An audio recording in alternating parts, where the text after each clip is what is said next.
blatantly lied, admitted to lying, admitted that nobody manipulated her in any way, form, or fashion into saying that Ronnie's daddy was the nigga at the scene of the crime. Yet she only went down to Juniper Hill for a few weeks and left with a new friend, no lobotomy, no scratches, no scrapes. Yet the black man that was just simply sitting in his home with his mama, eating popcorn and watching movies, got snatched up and accused of slicing, dicing, and slaughtering kids at his own establishment, is still sitting in jail to this very day.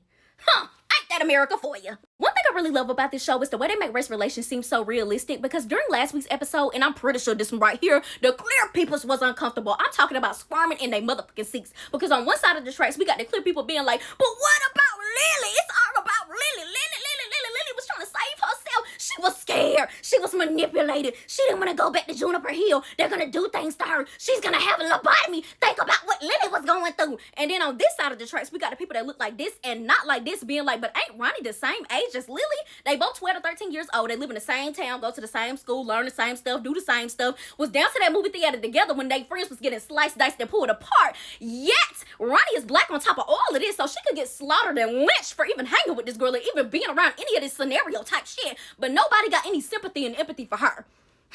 Like, why are we always talking about Lily's feelings but never Ronnie's? Like, they're both kids, they're both children, their feelings should be put on an equal totem pole. And honestly, that's a special thing about this show, because it clearly shows how little they feel about black American struggles. They don't care about our woes, our ebbs, our flows. They don't care about what you're going through, what you've been through, how you're feeling, how X, Y, and Z will affect you. It's all about them. It's all about self-preservation when it comes to them. And that's why every chance they get, they gonna hop down in them comments and let you know that Lily's feelings will always take precedent over Ronnie's. They foaming at the mouth because they uncomfortable. For the first time in a long time, they're being forced to see exactly what they did to black America. They're being forced to see how much black Americans are at the forefront of always getting shit done. We always doing all the motherfucking work. They thought they signed up to watch cute, clear kids run around Derry all summer long and defeat Pennywise. Meanwhile, they got a motherfucking race relations 101 class that they didn't sign up for. They're mad. And really, when you think about it, the whole fear built around Pennywise, the deadlights, perfectly embodies what being black in America is really like. To be black in America is to be in constant fear. And even if that fear sucks you in,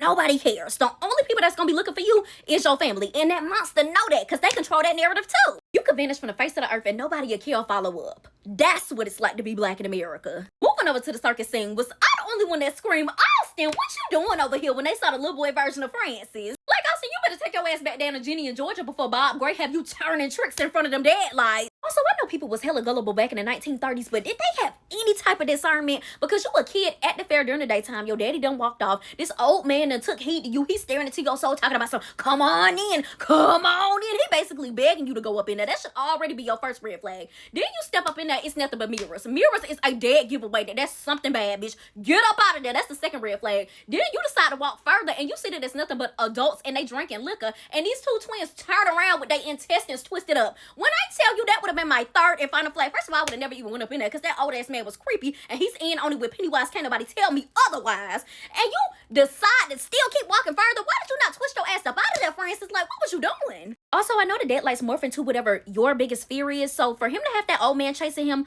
was he scared of the elderly? Was he scared of old men? And if so, was that why he went in there in the first place? Did he feel like that old man that was begging him to go in was strong-arming his ass and he just twisted on in there? Also, speaking of morphing, I know at some point Pennywise took on the form of Bob Gray, which was the man that was the clown down to the circus, and he had a daughter, which I think was that little girl that had the little 3 tassels over there looking like the goddamn cat off the Cat in the Hat live version that was sitting over there. I think that was the fucking daughter. But if he took on the form of Bob Gray, is he just morphing into these people and their body is somewhere else, or their soul is floating somewhere else? Or does he still allow them to be out and about as themselves, and then he takes over from time to time?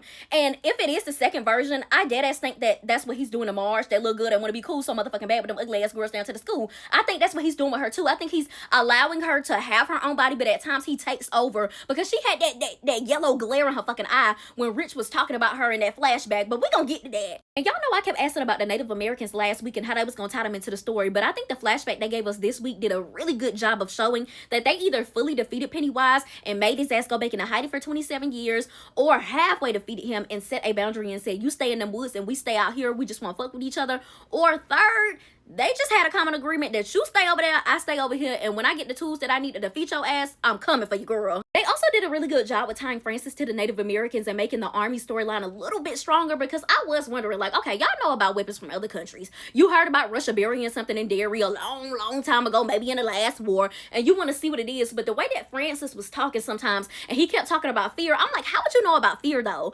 Because I know you didn't hear that from the fucking Russians. Like, the Russians be running their motherfucking mouth. The other countries is not really finna tell you what's going on or how they use what they used in the last war.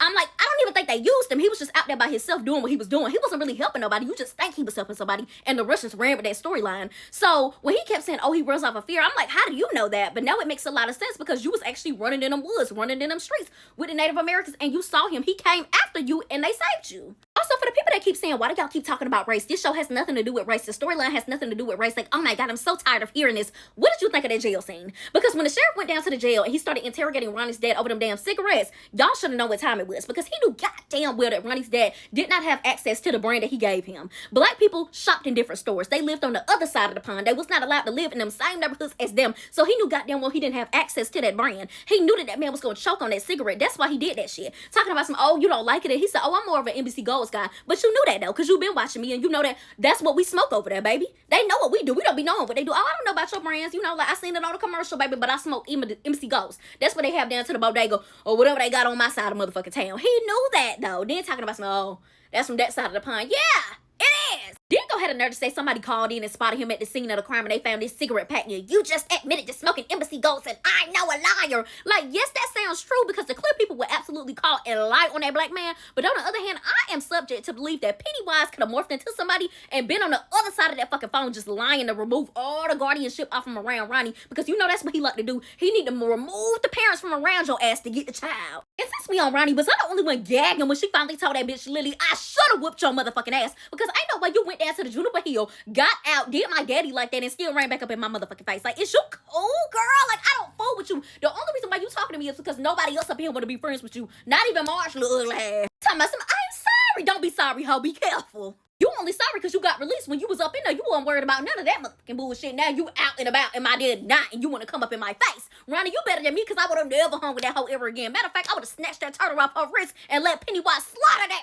Flying over to Dick Halloran, one thing I really enjoyed about this episode is that outside of him having the shining trait, the shining ability, or him being special, they also humanize him. He still interact with all his black soldiers like that's his homeboys. Like, he be down to the makeshift tent with the rain coming on in, taking shots, playing checkers, chess, talking about the booties, talking about the music, the vinyl, what he gonna do to this, that, and the this, and the girl, what he gonna eat tonight. Like, he acts like a normal person, even though he has this high ranking in the army because he has the shining trait. Like, he don't run around trying to stick his head up the white man's ass, which I really do enjoy. And I ain't gonna hold you, if I was one of his army friends, I would sure enough be making him use them special privileges to make some upgrades up in here. Like, bitch, we can't be having a roof cave in.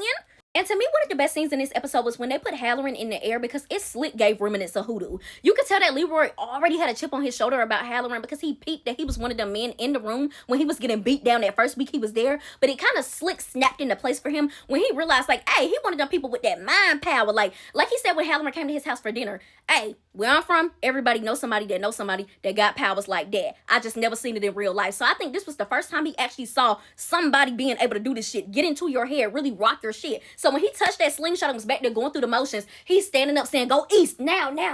He's sweating, he's gyrating, bitch. He about to jump off the goddamn plane. I think that's when it all snapped in place for. Like, imagine looking for something and you don't even know what you're looking for, just to end up in a cave with bodies stacked up to the motherfucking ceiling over the centuries, bodies floating, babies falling, a meteor hit the goddamn earth. You see a clown in the woods helping out in the goddamn war. Your grandma telling you to get the hell up out of here. And then you look over and see a crate that say Pennywise drop down, and this yellow ass beady eyes talking about some who?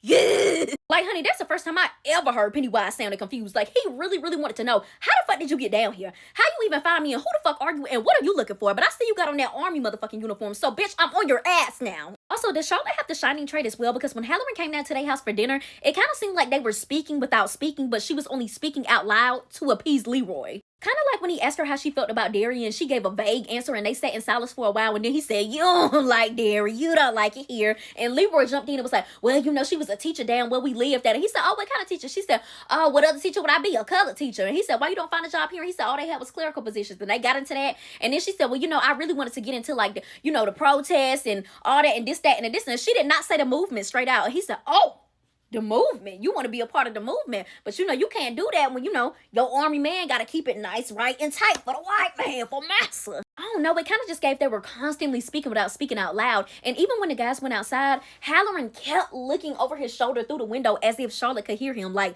what was that about?